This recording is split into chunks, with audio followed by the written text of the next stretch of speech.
umaga ating pong itutuloy ang ating pag-aaral sa paksa nating pinag-aaralan patungkol sa ating kaligtasan. Ito na po ang huli sa kaloob ng Diyos ating patatapusin ngayong umaga ang paksang ito about our salvation, patungkol po sa ating kaligtasan. Nawa po sa punto nito, maliwanag ng maliwanag ang goal ng ating kaligtasan. Okay?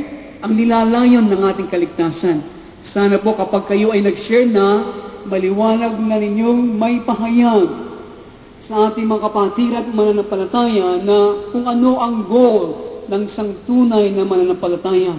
Hindi makarating at maniran na walang hanggan sa kalangitan, kundi tayo ay inililipat ng Diyos mula sa kapangyarihan ng diablo tungo sa kapangyarihan ng Diyos. Tayo kanyang inililipat sa pakikipisan sa diablo tungo sa ating untroubled rest sa ating Panginoong Kristo. Tayo nililipat niya sa wangis ni Satanas tungo sa wangis ng ating Panginoong Kristo. If we have the Lord, ang mga bagay na ating inaasam-asam, gaya ng kalangitan, ito ay isa sa atin. Yan ay bunga lamang ng ating pakikipag-ugnayan and how we have worked out our salvation with fear and trembling. Kaya we thank the Lord sa mga bagay na ito na kanyang pinapahayag. Habang po ako ay nakikinig ng mga lessons natin, ako po ay umahanga sa Diyos. Pinasasalamatan ko siya. Igid sa masabi na aking bibig at damdamin kaninang umaga. Kaya ako nakakasayaw ay pagising namin sa umaga, ang mga papurit pagsamba, ang aking pong mga tuhod ay kahit na masakit ay natututong sumayaw at magpuri sa Diyos. Dahil sa mga kapahayagan na kanyang pinapahayag sa atin. Tunay, gaya po na sinasabi sa Book of Joel sa Book of Restoration, ngayon ang Diyos ay nunumbalik niya. God is restoring, God is revealing to us His truth in these last days. And we have this great privilege, this opportunity na ipahayag ng Diyos sa mga bagay nito sa kasalukuyan sa atin. We're not just groping in our salvation. Maraming mga pastor ngayon ay, gaya ng aking kapag ako po yung share sa kanila, kapag binanggit ko mga bagay natin pinag-aaralan, I want the truth, sabi nila. Nais ko na ang katotohanan na yan ay may pahayag ko din sa aking kongregasyon. Many of them, they are just groping. Gumagapag sila. Hindi nila alam kung saan patutungo ang kanilang kaligtasan. Ang kanilang pananampalataya. Gaya ng aking nasabi, ang tayo nagpapasalamat sa Diyos, hindi sa ating mabubuting gawa o anumang bagay. Ito'y dahil sa kanyang kahabagan at biyaya. Kaya ito'y kanyang pinapahayag sa atin. Okay? Kaya ito pang huli ng ating pag-aaral, ang mga steps, mga hakbang kung paano tayo tinutubos ng Diyos mula sa kapangyarihan ni Satanas tungo sa wangis at kapangyarihan ng ating Panginoong Kristo. Kaya pinag-aralan natin ang mga hakbang na ito. Ito'y nakita natin sa pamagitan ng mga types o symbolism sa Old Testament. Ito po isa sa pamagitan ng mga kasangkapan or mga furnishings sa loob po ng tabernakulo na kapisanan na ipinagawa ng Diyos kay Moises doon sa ilang. Kaya mamaya po we will recap o ating pag-aaral, babalikan ang mga bagay na ating pinag-aaralan, loloobin po ng Diyos. Okay? Ang huling kagamitan na ating pong pag-aaralan ay ang mercy seat. The mercy seat, ang luklukan ng awa. Ito ang lead of reconciliation. Ito po ang takip ng pakikipagkasundo. Ito po natin malalaman bakit ang luklukan ng awang ito na nakalagay sa pinakabanal na lugar.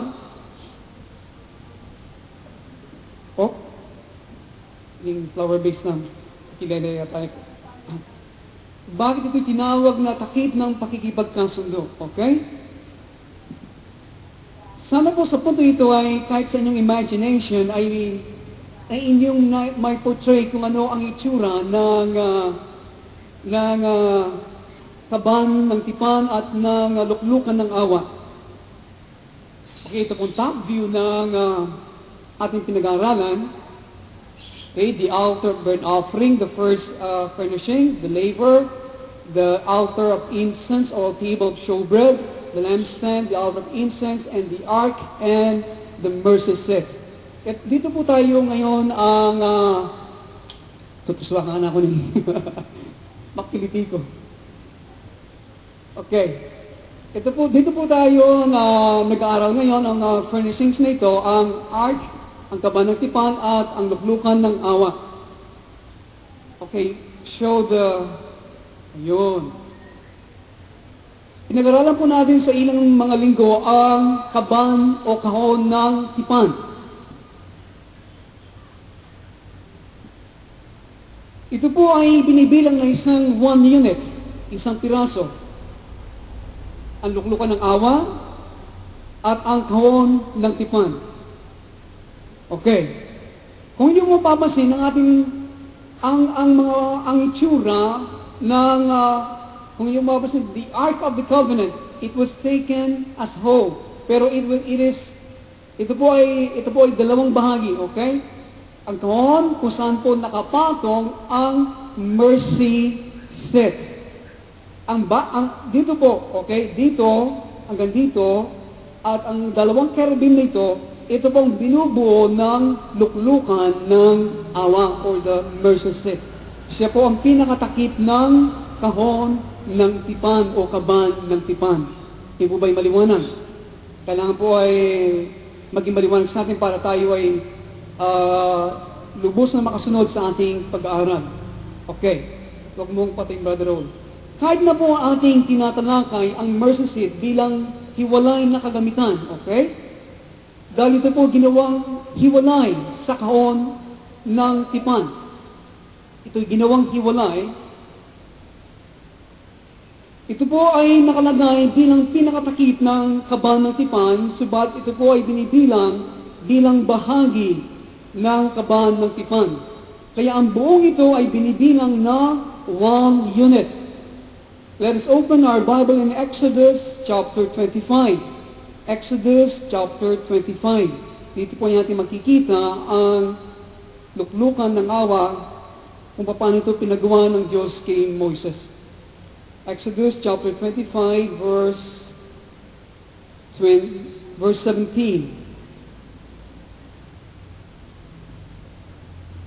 Okay? Gagawa ka ng luklukan ng awa o mercy seat na yari sa lantay o dalisay na ginto. Ang haba nito ay 45 pulgada at 27 naman ang luwag. Kaya dito po natin makikita very specific ang Panginoon sa mga dimensions o sukat ng kaban ng tipan o luklukan ng awa. Kaya ang mga gintong cherubim ay gumawa ng kublihan. Kung niyo pong papasin, ang mga gintong cherubim pong ito, these are made of pure gold. Ang mga dalawang cherubim na ito. Ang gintong cherubim ay gumawa po ng kublihan o taguan dahil po sa kanilang mga pakpak nagkakasalubong sa bawat isa sa itaas na luklukan ng awa. Okay. Ito po, ang tawag nito ay propitiary. Sa Hebreo, mikapore. Ito po ang takip ng appeasement, takip ng pampalubag-loob, atonement, pagbabayan. Ang luklukan po ng awa, ito ay lugar ng appeasement.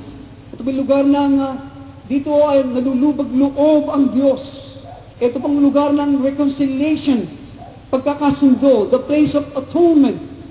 Lugar ng pagbabayad, lugar ng kahabagan, mercy, lugar ng pardon o kapatawaran, at ng lugar ng covering o pagtakip.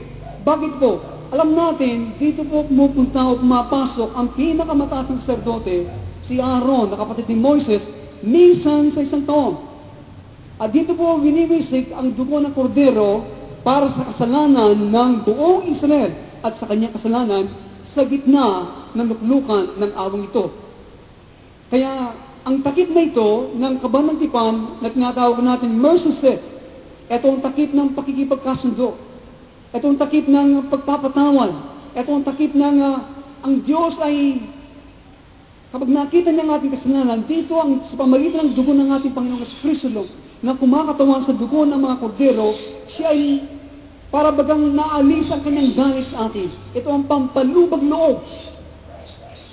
Kaya, akma pong eksakto bilang takip ng kaban Dahil po ang kanyang sukat, gaya ng ating binasa, ay 3 feet and 9 inches by 2 feet and 3 inches in dimension. Kaya akmang-akma pong eksakto ang mercy seat sa kahon ng tipan. Ang mga nalikha na may pakpak, ang mga cherubim, sila po ay pinukpok mula sa isang pirasong ginto kasama po ng luklukan ng awa. Kaya nung pong gawin ito, inyong mapapansin, ito po ay ginawa sa pamagitan po ng isang pirasong ginto kasama ng luklukan ng awa. Kapag natin pong sinabing luklukan ng awa, ito pong pinaka-base kung saan po nakatayo ang dalawang nilikhang ito na may pakpak. Ang tawag sa kanila ay mga cherubim.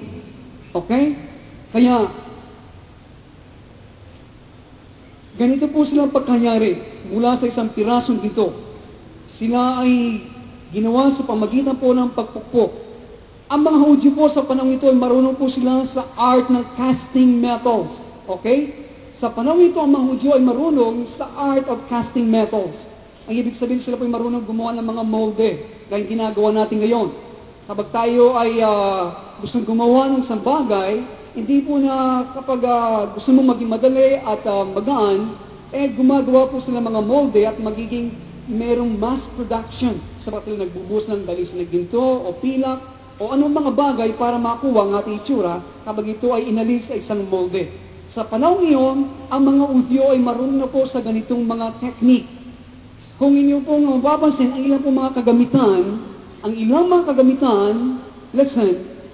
kagamitan sa tabernakulong ito natin pinag-uusapan ay ginawa sa pamagitan ng molde, sa pamagitan ng casting. Okay? Kaya, mabilis para sa ilang mga kagamitan ng pusla ay gawin. Kaya, may kakayan po sila na gawin ang luklukan ng awa sa pamagitan po ng casting. At ito'y madali at mabilis kaysa doon po sa teknik ng pagpukpok hanggang magkaroon po ng anyo o ugis sa pamagitan po ng martilyo. Kaya ganito po ginawa ang luklukan ng awa at mga dalawang cherubim nito sa pamagitan po ng pagpukpok ng martilyo. Hindi ko po alam kung sila gumamit ng chisel o pait sa bagay nito, sa puto nito, subalit silent po ang Bible doon. Sinasabi, ito'y ginamit lamang ng pagpukpok ang paggawa ng luklukan ng awang ito. Alam po ninyo mga kaibigan, ang Diyos ay may mabuting dahilan. Listen, ang Diyos ay may mabuting dahilan para maganap ang kanyang layunin sa ating mga buhay. Kaya po siya gumagamit ng mga mahirap at masakit na kaparaanan. Okay? Hindi po nakunawaan nyo? Ang Diyos po ay may mabuting dahilan para maganap ang kanyang layunin. Gumagamit siya ng mga mahihirap at masakit na kaparaanan. Ang tanong po ngayong umaga, inyo pong nasumpungan ito ba ay naging totoo sa inyong mga buhay? Ako po araw-araw ay ang kinasasumpungan. Ang lesson this morning, ginagamit niya ang mga bagay nito, halimbawa, like offenses. Ito ay isang mahirap at masakit na karanasan at kaparaanan para maganap ang kanyang layunin sa ating mga buhay. Ginagamit niya mga offenses. Bating na Brother Raul. He used offenses. Listen. He used offenses. He used offenses para ma-accomplish ang kanyang layunin sa ating mga buhay. Ang mga offenses po, ito po ay ang mga pagsugat ng ating mga damdamin. Sino po hindi ba nasugatan ng damdamin dito? Tayo pong lahat.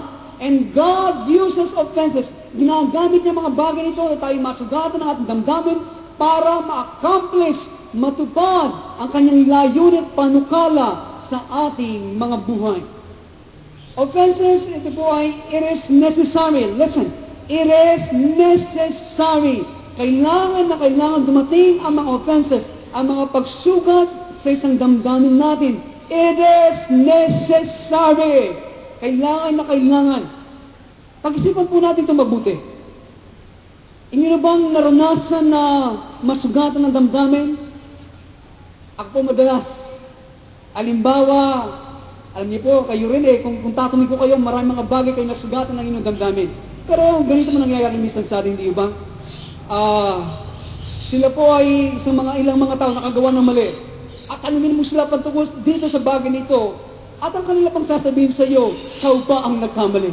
Di ba? Mga ganitong mga halimbawa. Alam po niyo ko, our generation is very perverse, masama, o kultura natin. Ito po nga aking napansin. Kaya, alam po ninyo sa mga panahon na darating, lalong magiging worse ang mga bagay nito. Lagi tayong tinatamaan. Subalit sa umaga ito, ang nais ng Diyos, mga kaibigan at mga magulang, na ilagay natin sa ating kaisipan, kailangan dumating ito na tayo masaktan ng ating damdamin. Kailangan. Ang tanong, how does it work? Paano ito umuobra sa ating mga buhay? Na tayo minsan pinaituro ng Diyos na ang mga offenses na ito ay dumating sa ating mga buhay. Sa 1 Peter chapter 4, verse 1, sinasabi po, sapagkat ang nagtitiis ng hirap sa buhay nito ay tumalikod na sa pagkakasala. Subag gusto pong pagkasalin sa lumang Tagalog sinasabi, siya nagbata na sa laman, okay? Siya nagbata sa laman ay nagpapatigil sa kasalanan. Okay? Kung tayo ay naghihirap, we are suffering, tayo nagtitiis, ang bagay nito nagpapatigil, okay? Nagpapatigil sa atin sa kasalanan if we take it right. Nandiyan ba kayo? Kung atin ito nagagtuda sa tamang espiritu. Okay. Suffering po ang paghirap, kadalasan ang dahilan nito, okay? Kadalasan dahilan nito, o bunga nito, sanhi nito, ay sa pamagitan po ng mga offenses. Mga offenses, ang mga tayo nasaktan ng ating mga damdamin. Minsan po ang mga paghihirap ay dumarating sa ating mga buhay. Ito po ay pwede rin maging mga karamdaman gaya ng ating naranasan. Subalit po kadalasan ang sanghi ng mga pagtitiis o kahirapan, ikaw po ay nasaktan. Somebody caused you to suffer. Somebody caused you to suffer. Sa panahon na darating, alam po ninyo, lalo po sa kalagayan ng maraming mga Kristiyano ngayon sa Amerika, kung pahintulot ng Diyos, even the government, some of us will be put to jail. Sabat, ngayon po ilan sa mga Christians American, ayaw nila ang kanilang mga anak ay mag-aral sa mga public school. Sabat, ayaw nila mga brainwash ang kanilang mga anak sa mga katuruan, sa eskwelahan, sa maraming eskwelahan sa Amerika, sabagat humanistic. Halos ang mga turo. Kung yung mapapansin marami ngayon sa Amerika, ang mga school administrator pinababayan, magkaroon ng cross-dressing sa loob ng eskwelahan. Ang ibig po sabihin may mga fashion show, mga bakla. Nagdadali ng mga bakla sa loob ng eskwelahan. At hindi niyo umabot, imagine ngayon, ang lesbianism, nakapasok na sa mga Methodist, sa mga ibang mga Protestant denomination, na they are accepting another Trinity. You will see this in the newspaper sa ilang mga panahon na darating po. And we cannot imagine na nangyayari sa loob ng iglesia, and even in the school. At alam niyo po, sa Canada, kung ikaw ay mangangaral about homosexual, if you are a TV pastor, you will be in prison for many years and you will be fined for millions of dollars. Kung tayo ay pahintulot ng Diyos, na ang ating bansa ay maging ganito rin, if you will preach about homosexuals, kung ito ay darang sa ating pangangaral, you will be put to jail. Kung lulobin ng Diyos, ito mangyari sa atin, so be it. Pero mga kaibigan, mga magulang, maraming mga bagay nangyayari ngayon sa ating kalagitnaan. The pace is picking up in the spiritual realm. So, one of the grace of God is suffering. Isa sa mga biyaya ng Diyos sa atin ay ang pagtitiis at paghihirap. Kaya ang lahat ng mga bagay na ito, ang chismis, gaya ng ating naranasan ngayon, ang paninira, ang kasinungalingan, ang patayan, ang pagnanakaw sa gobyerno, ang threat ngayon na ating nadidinig sa ating syudad, sa lahar, We will inform you later kung ano pang aming makukuha po about the Lahar threat sa ating syudad. At iba pang mga bagay, ang dahilan bakit po hindi ginagamit ng Diyos ang kanyang kapangyarihan para tigilan ang lahat ng mga ito. He has the power. Alam po niyo, sa isang salita lang, maalis ang lahat ng mga bagay nito.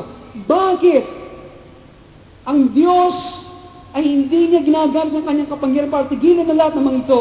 Ay dahil na rin sa kanyang goal, dahil na rin sa kanyang nilalayon. And His goal is not to please Christians. His goal is not to please Christians. Ang kanyang nilalayon sa lahat ng mga bagay nito ay hindi para bigyan tayo ng kasiyahan. His goal is to make them perfect. Ito kanyang nilalayon sa atin, na tayo gawin niyang ganap, perfecto. Kailangan natin sa puso ito, mga kaibigan at mga magulang, na ang buong sanglibutan, lahat ng mga bagay, lahat ng ito, lahat ng mga bagay na gumagawa, nagkakalakip sa ating kabubuti, sa lahat ng mga nagmamahal sa Diyos at tinawag ayon sa kanyang panukala. Sa puso natin ang katotohanan ito. Lahat ng mga bagay, maging mabuti at masama, ay nagkakalakip sa ating kabubuti kung kayo nagmamahal at tinawag ayon sa kanyang panukala. Ano yung panukala nyo? What is that purpose? That purpose is what? That we will be conform us in the image of His Son. Na tayo matulad sa wangis ng ating Panginoong Jesucristo. At kapag ating napagtanto ito, ang pagtitiis ay sa lamang bahagi ng biyaya ng Diyos. Ano po ang sabi ng Biblia? Ano po sabi ng Biblia? We must, through much tribulation, enter the kingdom of God. We must, sa pamagitan po ng maraming kapighatian, hindi po wrath, hindi galit, kundi kapighatian na tayo papasok sa harian ng Diyos.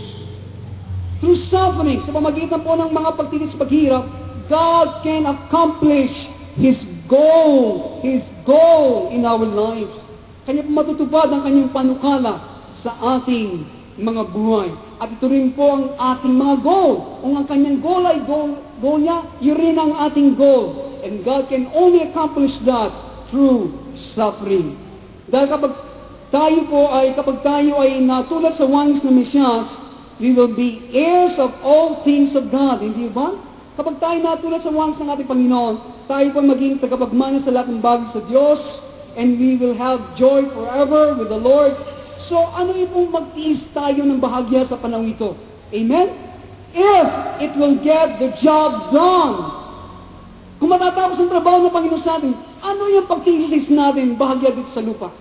Mawala, matabunan ng lahat ng ating ari-arian sa pamagitan ng lahat. Kung ma-accomplish naman, it will get the job done. That's what we want. Yung pong aking gusto. Alam po ninyo mga kaibigan, I don't want a happy life. I don't want a happy life. Ayaw po ang isang masayang buhay if the job is not getting done. Kung ang trabaho ng Panginoon hindi natatapos sa akin, I don't want to have a happy life. That's why po, it is important to have a correct goal in your mind. Kakailangan po magkaroon tayo ng tama at wasong mga nilalayo sa ating kaisipan. At magiging mabuti po sa bawat araw, mga kaibigan, ito po sana. At magiging mabuti sa bawat araw. Sa susunod na 40 years ng ating buhay, ang unang bagay sa ating pong pagtayo sa umaga, ito po sana ang ating ilagay sa ating mga puso.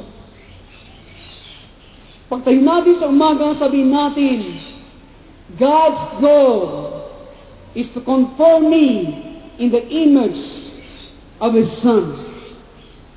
Paggising natin, sa loob ng 40 years ng loob ng Diyos, sa buhay nito mananatili tayo. Paggising mo, sabihin mo sa iyong sarili,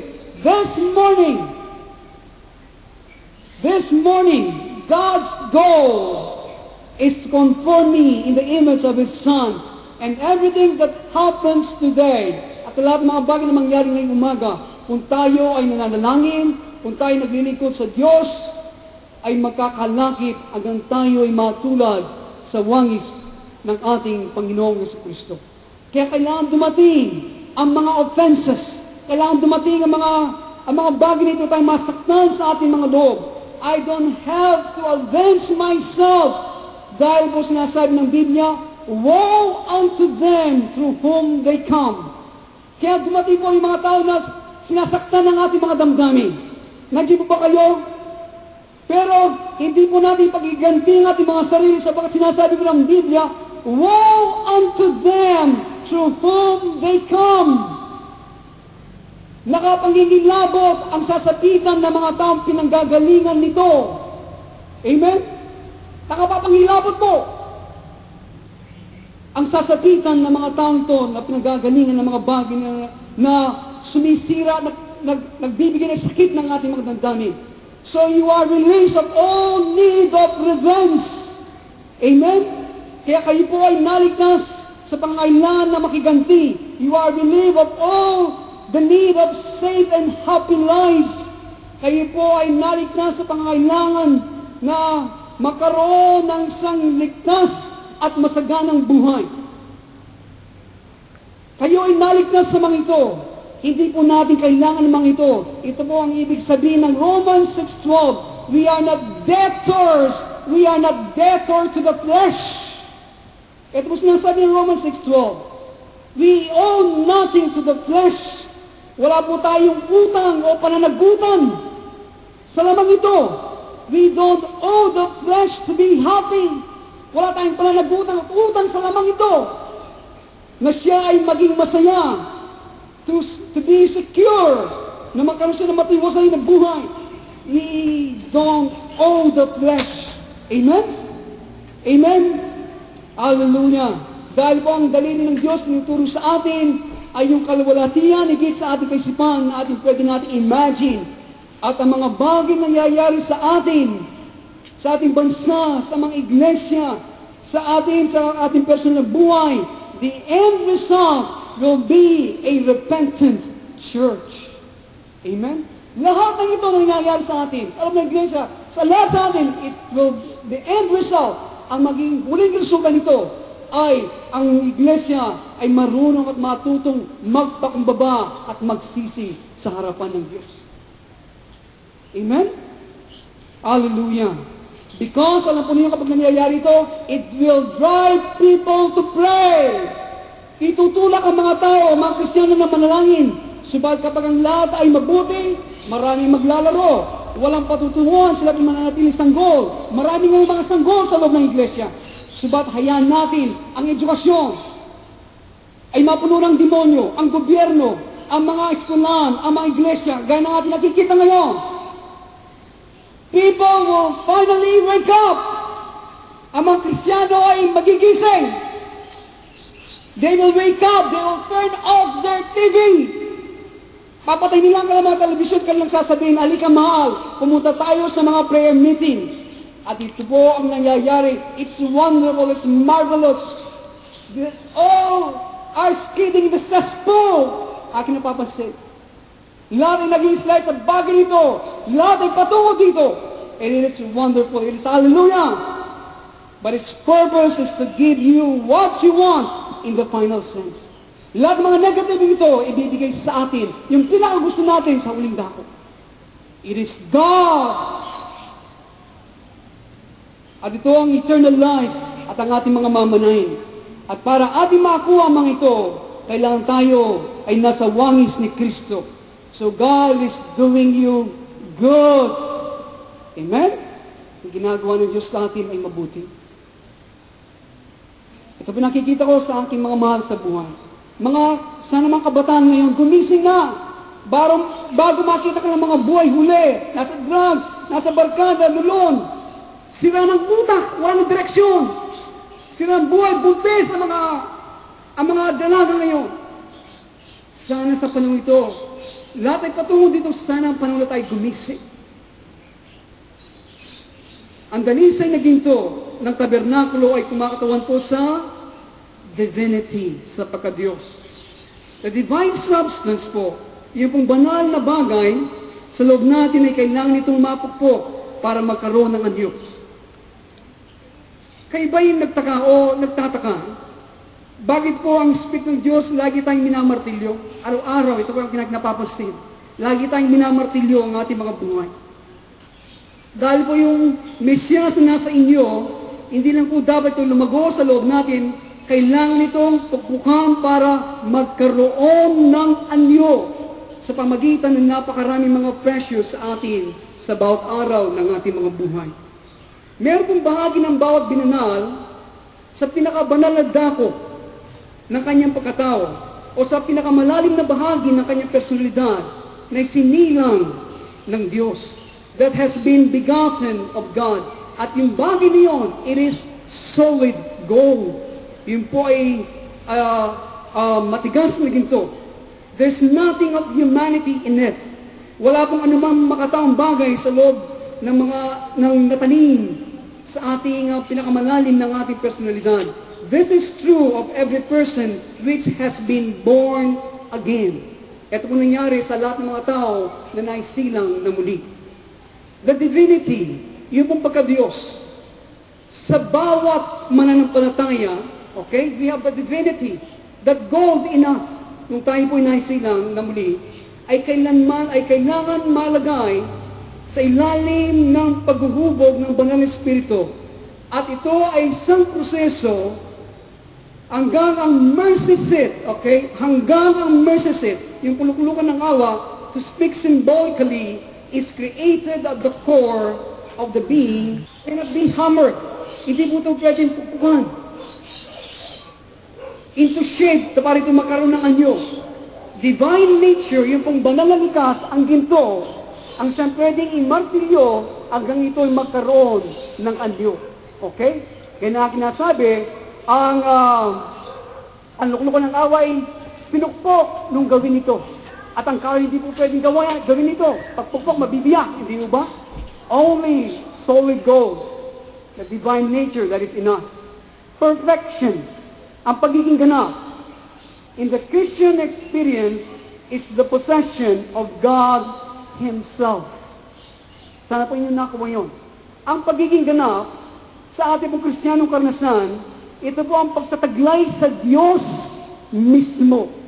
Ito po ang nilalayo ng ating Kristiyanong buhay kesa doon sa iba't ibang at sari-saring mga techniques, mga spiritual secrets, mga power with God, or any of the other things ang siya pong pinapahayag paminsan-minsan as being the goal of the Christian life.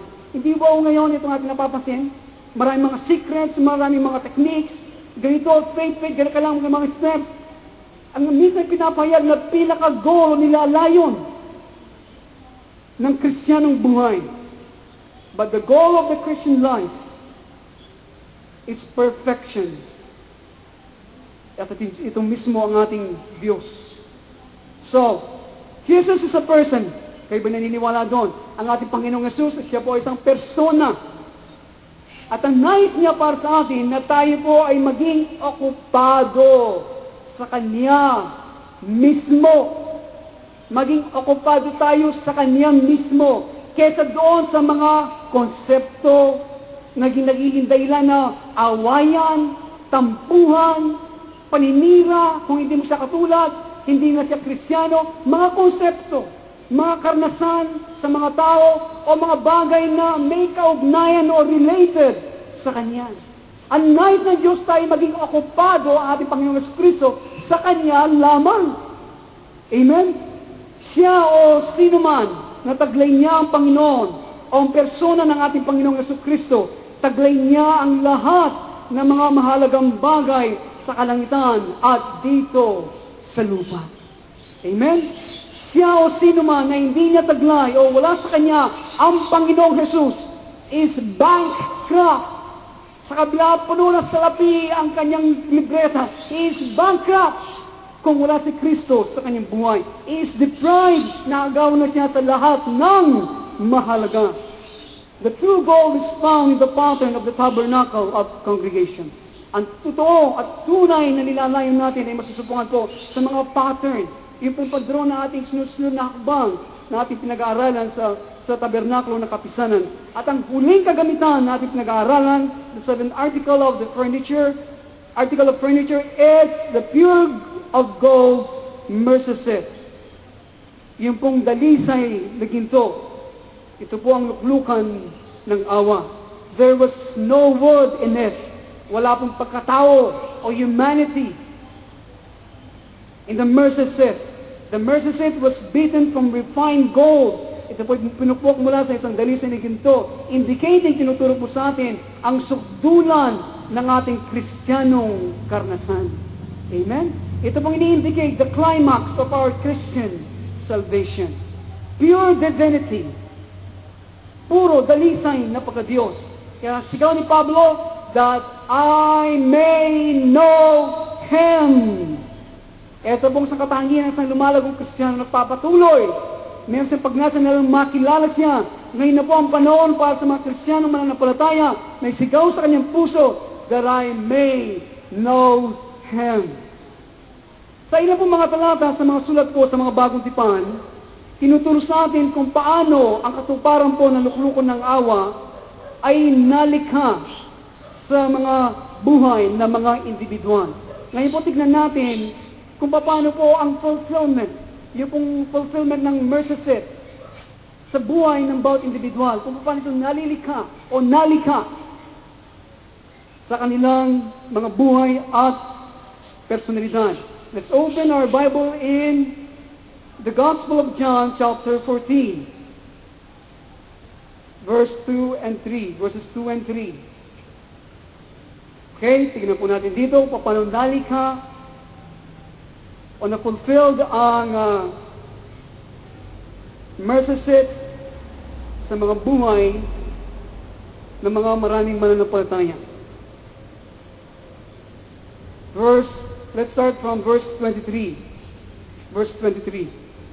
John chapter 14, verse 23. Huwag niyo pong alasin yung Bible dyan sa Gospel of John chapter 14. Okay? Verse 23. Sumagot si Jesus, ang umiibig sa akin ay tutupad ng aking salita.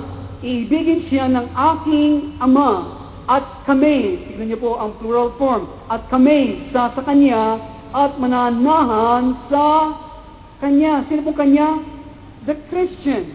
So, kung ating po mapapansin dito, ito po ang fulfillment, panalika ang luklukan ng awa sa mga buhay ng mga individual. Maingat po natin paslin ang mga sumusunod na ekspresyon sa talatang ating binasa ng Mesyas. He, sino po siya? The Christian believer will keep my words, tutupad ng aking salita. My Father will love Him. Ang aking Ama ay mamahalin siya. We, tignan nyo, dalawa, will come unto Him. Ano po sinabi niya? At kami sa Kanya and make our abode with Him. Kaya, mananahan kami sa Kanya. Kaya the coming of the mercy seat, ito pong pagdating ng luklukan ng awa, the Godhead. Sino pong Godhead? The Father, the Son, and the Holy Spirit. Itong pagdating ng mercy seat, ang Godhead sa buhay ng victorious saint. Okay? Sa isang mananagumpay na Kristiyano. Ang kaparaanan pong ito ay katulad ng paano po ang Diyos ay nananahan sa Mesyas. Such is the tenor of the several passages of the New Covenant writings both in the Gospel and in the Epistles. Ganito po halos ang takbo po ng ilang mga talata sa bagong kasulatan, mga sulat ng mga alagad at sa Ebanghelyo. At ang chapter 17 po ng book of the Gospel of John, ang siya pong pinakamagandang halimbawa na maganitong mga talata. Yun po ba yung maliwanag? Andiyan po kayo sa book of John, sa chapter 17, or the Gospel of John, dito po lalong nagiging maliwanag ang bagay nito ng pagdating ng Godhead sa buhay ng isang mananampalataya.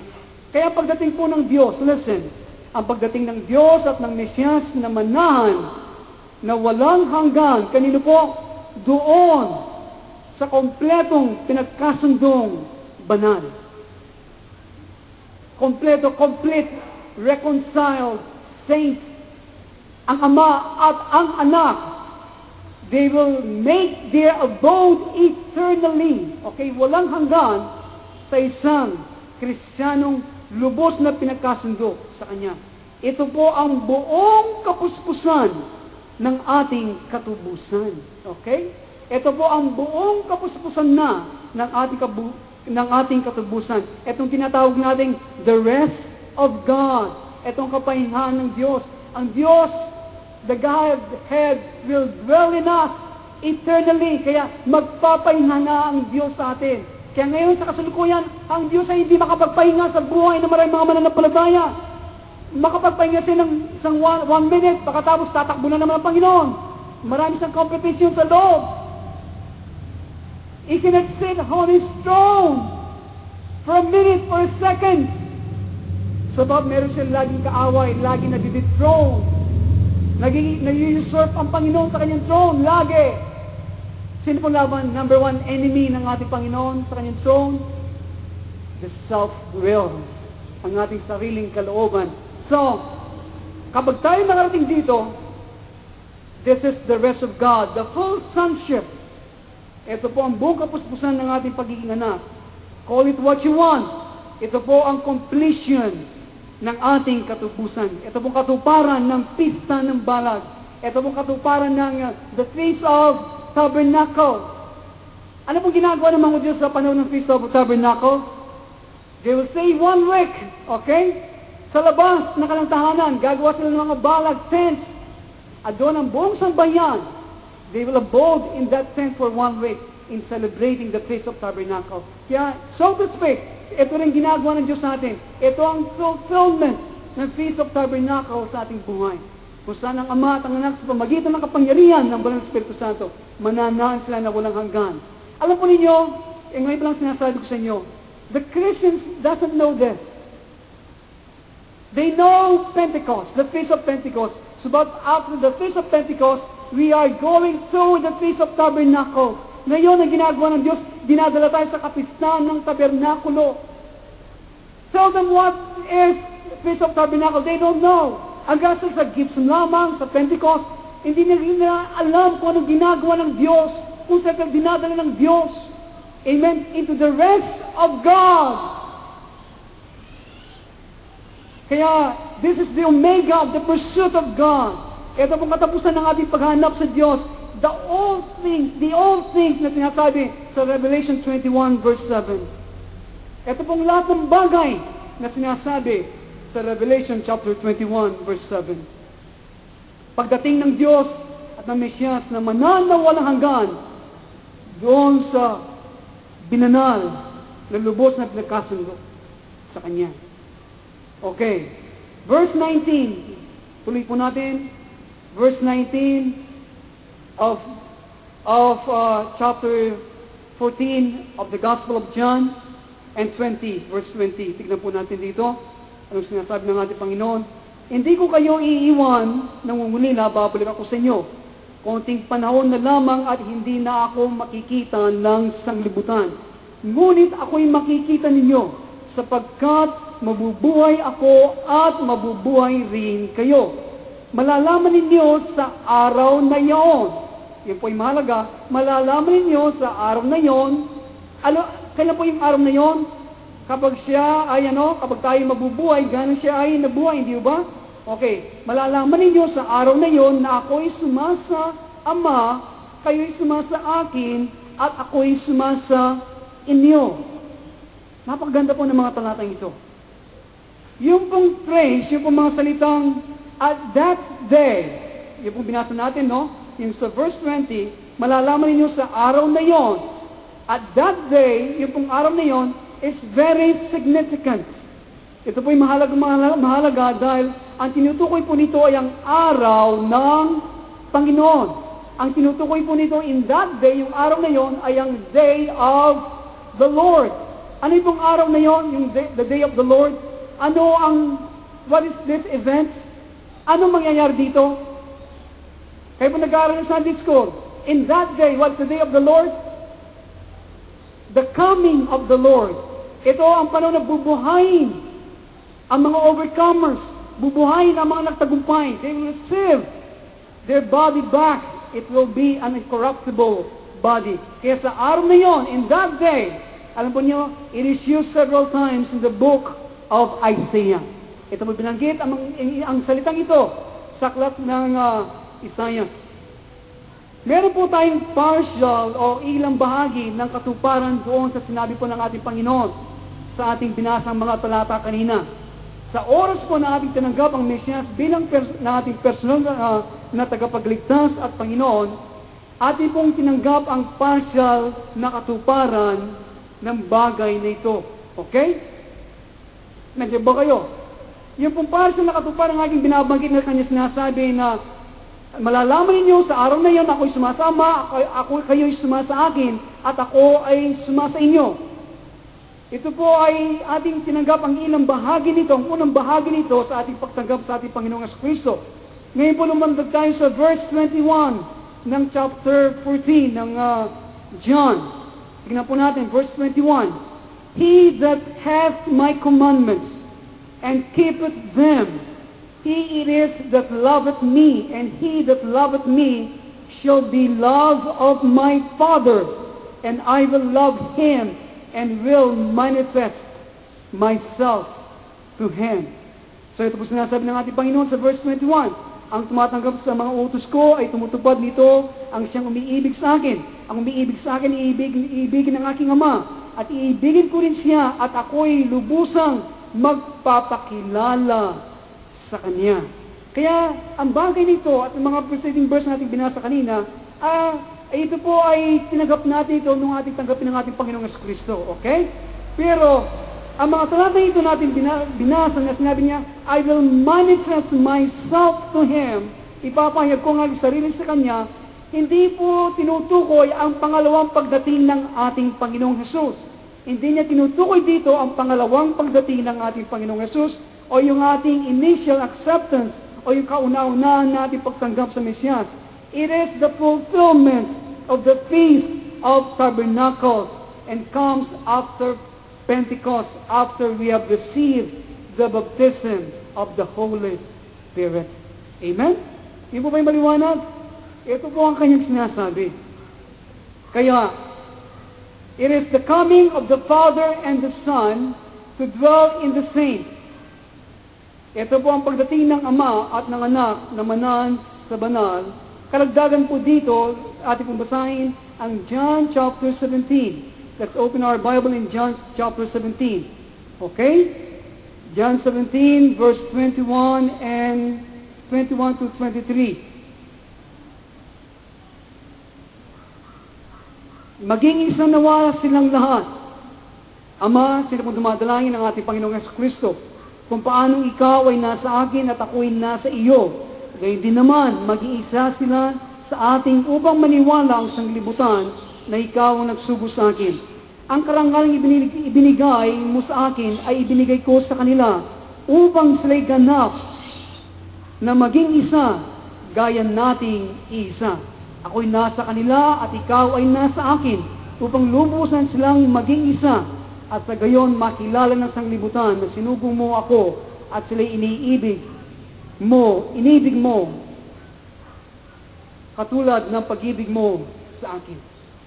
So, ang mga talatang itong ito ay pinapaliwanag sa atin ang perpektong pagkakasundo ng mga banal sa Diyos sa pamagitan ng Mesiyas. It is the marriage of the Lamb. Ito po sinasabi ng mga talatang ito. Ito po ang ating pakikipag-isang dibdib sa kordero. Amen? Kung babasahin niyo ang mga talatang ito. Kaya ang pagiging isa po natin sa Godhead, ating pagiging isa sa Diyos Ama, Anak, at Espiritu Santo ay naganap o na-accomplish pagkatapos ang isang Kristiyano ay naging kaban ng tipan, so to speak. Amen? Ano po nangyari kapag ang isang Kristiyano ay naging kaban ng tipan? Ang kaban ay ay yari ng kahoy, symbolizing humanity. Subat ang kahoy nakabalot ng sa loob at labas ng ginto. It means tayo ay nabaabalot ng Pagka Diyos, it means mortality was swallowed by immortality. Linamon ng immortalidad ang mortalidad, ang kabulukan. Kaya, sana po yung maliwanag sa atin yun, kapag tayo ay ginawa ng Diyos na maging ganito, tayo ay magiging karapat-dapat na mana ng Diyos sa atin na walang hanggan. Kaya, tayo ay magiging kaba ng tipan at karapat-dapat mana ng Diyos sa atin.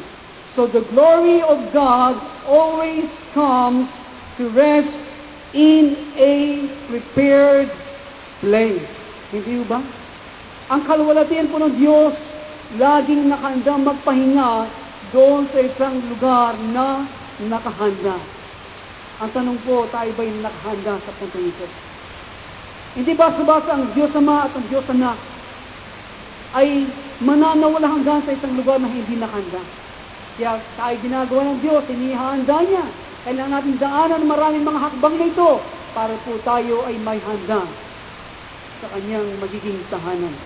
Ang pagdating ng Ama at Anak na manan na walang hanggan sa loob natin, ito po ay ang capstone of salvation. Ito po ang paglagay ng luklukan ng awa sa itaas ng kahon. Amen? Hindi po nakuha yun. Ito po ay nandiyan po kayo. Ito ang paglagay ng luklukan ng awa para bang tinakip na. Akma na. Tama na.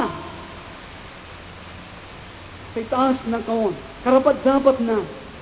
Kaya ito po ang plano para sa pagtayo o paggawa ng Diyos sa buhay na templo ng Diyos. The temple of God, who is the temple of God, we, ay ang banal na syudad, the New Jerusalem.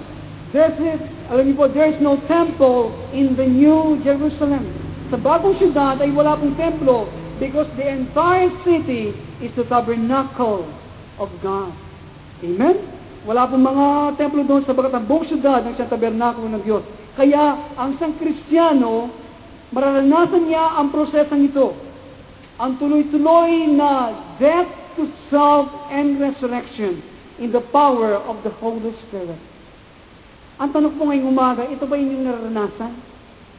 Inyo bang naranasan ang prosesong ito araw-araw ng inyong buhay? Kamatayan, kasama ng ating Panginoong Yesu Kristo. Pagkatapos ng kamatayan, ikaw ay muling bubuhayin.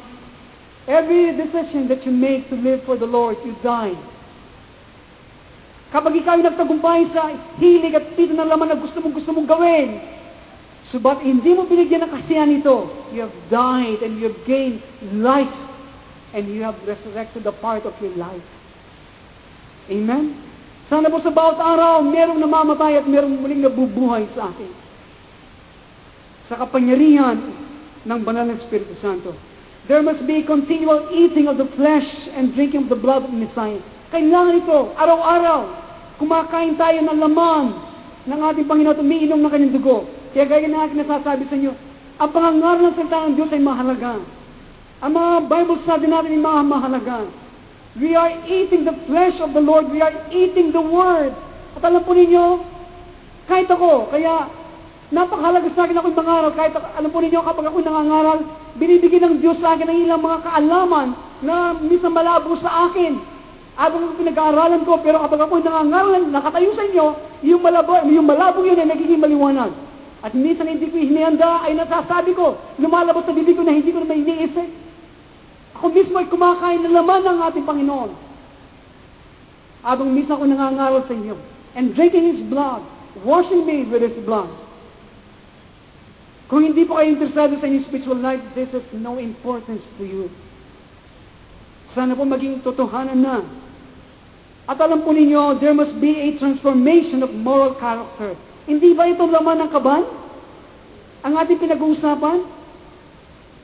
Dapat magkaroon ng pagbabago sa inyong moral na character. Sa oras ang proseso ng pagtubos ay nakompleto, o kaya habang ito ay nakokompleto sa ating buhay, at alam po natin, mga kaibigan, hindi ito itong simple na yung katubusan natin nakokompleto. Hindi po ito simple na procedure na isa, dalawa, na pamamaraan ito po ay isang komplikadong pagpukpok sa isang buhay doon po sa anvil na karanasan ng buhay ng tao. So the Godhead, ang Diyos Ama, Anak at Espiritu Santo ay mananahan sa isang Kristiyano at sipsipin po ang Kristiyano tungo sa banal na buhay. Kaya atin pong nakita ang ilang mga bagay nito. Mayroong dalawang elemento po sa pinakabanal na lugar. Ano pong dalawang elemento sa pinakabanal na lugar? The Ark of the Covenant and the mercy seat. The Ark of the Covenant and the mercy seat. Yet, these two are one. Ang dalawang ito ay isa. Since the mercy seat fits on the top of the ark. Alam po natin yan. Mga akma ang luklukan ng awa sa itaas ng kaban. Binibigyan ng lugar kung saan ang Diyos ay pwedeng manan sa gitna ng kerubin ng kalwalhatian. Hindi ba? Ano pong sinasabi ito sa atin? Ang Diyos nasa Mesyas, nasa mga Kristiyano, na pinagdugtong na magkasama. Kaya two witnesses. Alam po niyo na ako po ang makmakal na balita ngayon. Ang mga konsepto natin sa two witnesses, yung mga dalawang saksi, akala nila, si Kristo mismo nakatayo sa ulo natin. Meron sang tao, si Kristo nakatayo. Hindi po nila naunawa na, kaya po ay natatawa sa kanila eh. Pero actually, itong sinasabi, ang Diyos nasa Mesyas, nasa mga binanal. Kaya ang Diyos ang ulo, tayong katawan, kaya dalawang saksi. Nakapaloob sa isang Kristiyano. Hindi mo nakikitang literal ang Panginoon, subalit nakikita mo sa mga gawa, salita, at buong pagkatao, karakter, personalidad, ang ating Panginoong Jesucristo. Kaya dalawang saksi. Yung ba'y maliwanag? Ngayon po, tayo ay pinagbibintangan. Mali kayo sa inyong dalawang saksi. Si Moses yan at saka si Elijah, o kaya si Enoch. Nakakatuwa. Okay? Pinagdugtong na makasama gaya ng luklukan ng awa at ng Ark of the Covenant. Dalawang piraso, pero they are considered one piece. Yung po ba'y maliwanag? Okay. Maliwanag ko ba yun? Explain niyo sa mga kasama ninyo, okay? Ang pinagsama ito po, sila ang binubuo ng isang piraso o isang lugar sa presensya ng Diyos. Kung saan ang Diyos ay pwedeng makapanan at maghari sa mga tao sa sanglibutan sa pamagitan ng mga tagumpay na kaparaanan. Isang kaparaanan na hindi pa intulutan ng kanya po sariling perpektong kabanalan at katuwiran ay suwayin at labagin o tatakutin o wasakin ang kanyang sinasakupan at mga kapwa. The seven furnishings of the tabernacle, yung pong pitong kagamitan ng tabernakulo, taken in order, kung kukunin po natin susunod, mula po sa altar of burnt offering, yung pong pinakaunang kagamitan, and proceeding to the mercy seat, tungo po sa luklukan ng awa, inilalarawan sa atin ang kaparaanan kung paano tayo nililipat ng Diyos sa pamagitan ng programa ng katubusan. Okay? Yan po ay programa ng katubusan ng Diyos para sa atin. Kaya, we commence in total chaos of sin. Dito po tayo nagpasimula na tayo po ay nasa malaking kaguluhan ng kasalanan and finish on the throne of glory. Kung tayo tatapusin natin ang programa, tayo po ay matatapos sa trono ng kalwalhatian. Amen? Napakadakila po ng pagbabayad na ginawa ng Mesyas para tayo ay buong may pagkasundo o may reconciled sa Diyos. Hallelujah. Hallelujah. Amen. Now let's offer a final review of the seven holy furnishings of the tabernacle of congregation. Ngayon po, tignan natin, review natin yung seven furnishings. Pakita natin ngayon sa ating overhead projector. The altar of burnt offering. Okay, yan po ang altar of burnt offering. Ang itsura niya, okay? Sana po maliwanag na sa atin. Ito may kumakatawan sa dugo ng Mesyas na dumanak sa krus. Tinatawag tayo na alalahanin natin ang sakramento po ng komunyon. Ang sinasabi din nito sa atin na ating pong ay ating sariling pagtatalaga sa ating Panginoong Jesucristo. Okay, the labor. ang hugasan, palangganang hugasan. Ang dinidin dito sa atin ay ang pangangailangan para humiwalay mula sa dumi ng sanglibutan. Doon sa bahagi ng mga tao na magiging saserdote ng Diyos. Alam po natin, mga saserdote naghuhugas bago pumasok sa banal na dako. Ganito rin kaparanan yung mga magiging saserdote ng Panginoon. Kailangan sila maghugas sa dumi ng sanglibutan. Ang ating bautismo sa tubig at kumakatawan sa aspekto ng plano ng ating katubusan. Pagkatapos ng pagtanggap sa dugo ng Panginoon, kailangan tayong water baptism. Ito rin ang typifies also the laver. Pangatlo, the table of showbread, ang mesa na tinapay na handog. Ito ay patuloy na pagpapakilala sa buhay na salita ng Diyos, ang katawan at dugo ng Mesiyas. Ang kumain nito ay lumalago ang Mesiyas sa kanyang buhay o sa mga mananampalataya. Number 4, lampstand, ang kandilerong ginto, kumakatawan sa Pentecost, sa baptism ng Holy Spirit. Ito po ang karunungan at kapangyarihan ng Banal na Espiritu na lumilika sa testimonyo ng Mesiyas. At kanya itong binibigay sa pamagitan ng Iglesia. Ang Espiritu ng Diyos ang nag-assign, okay? Ang Espiritu ng Diyos ang siyang nag-assign, siya nagbibigay, pinagkakatiwala at nagbibigay ng kapangyarihan sa mga kaloob na binabanggit sa 1 Corinthians chapter 12. What are the gifts of the Holy Spirit? The gifts of miracles, faith, so on and so forth. Okay? At siya rin ang nagbibigay ng moral na bunga na pinapaliwanag po sa Galatians chapter 5, the fruit of the Holy Spirit. Ang Spirit ng Diyos enables us, siya nagbibigay ng kakayahan sa isang Kristiyano para pagtagumpayan ang pita ng karnal na kalikasan. Number 5, furnishing, the altar of incense, ang altar ng insenso o kamanyang. Ito pang kasunod na hakbang pagkatapos po ng bautismo ng Banal na Espiritu Santo. Ito ang kumakatawan sa ating mga panalangin at pagsamba ng mga banal. In particular po, sila yumuyuko, yung mga tao nandito na nakarating dito, sila po yumuyuko sa kamatayan ng kanilang sariling kalooban at sa kanilang self-seeking. Ito ang pasimulan ng assault, pagsalakay ng iglesia sa kaharian ng kadiliman.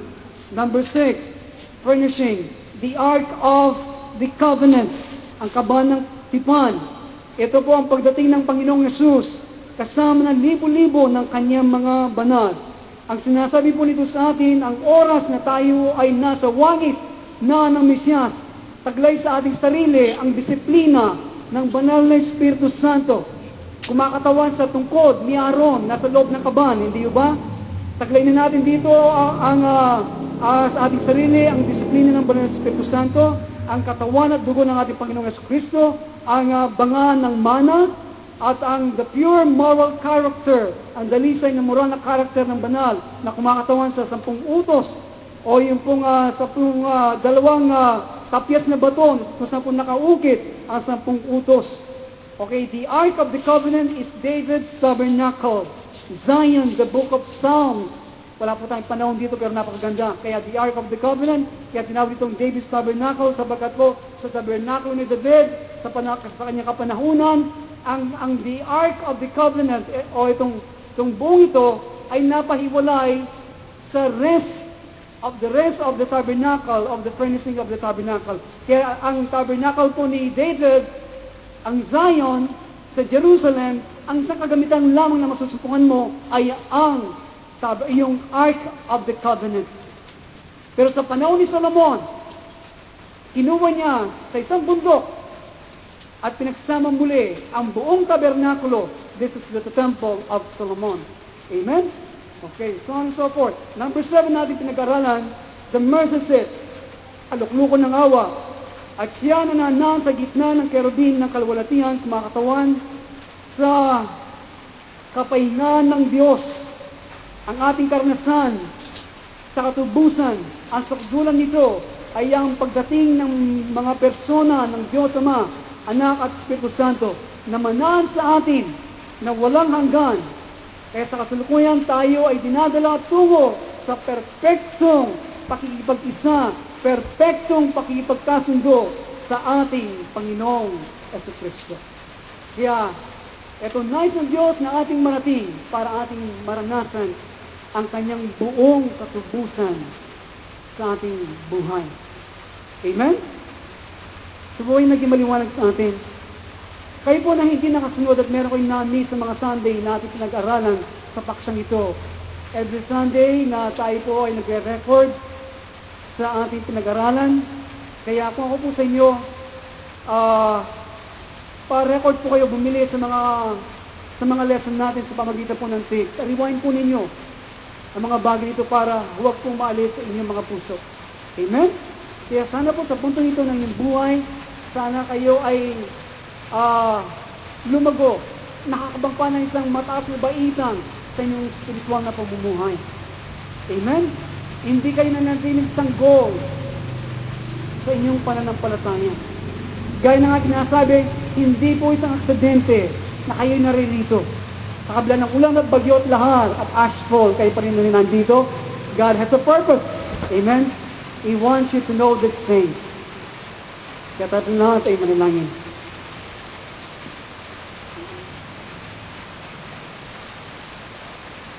Hallelujah. Thank you, Jesus. Napakaraming mga bagay na ipinahayag mo sa amin ngayong umaga, O Diyos. Naunawaan namin, naintindihan, parandaan ang ilang mga bagay, ang ilang naiinday, Panginoon. Gayun pa man, Panginoon Diyos, meron kang ginagawa sa aming mga buhay. Ikaw ay dumarating at pinakakain mo kami ngayon naman at pinaiinom ang dugo ng aming Panginoong Jesucristo.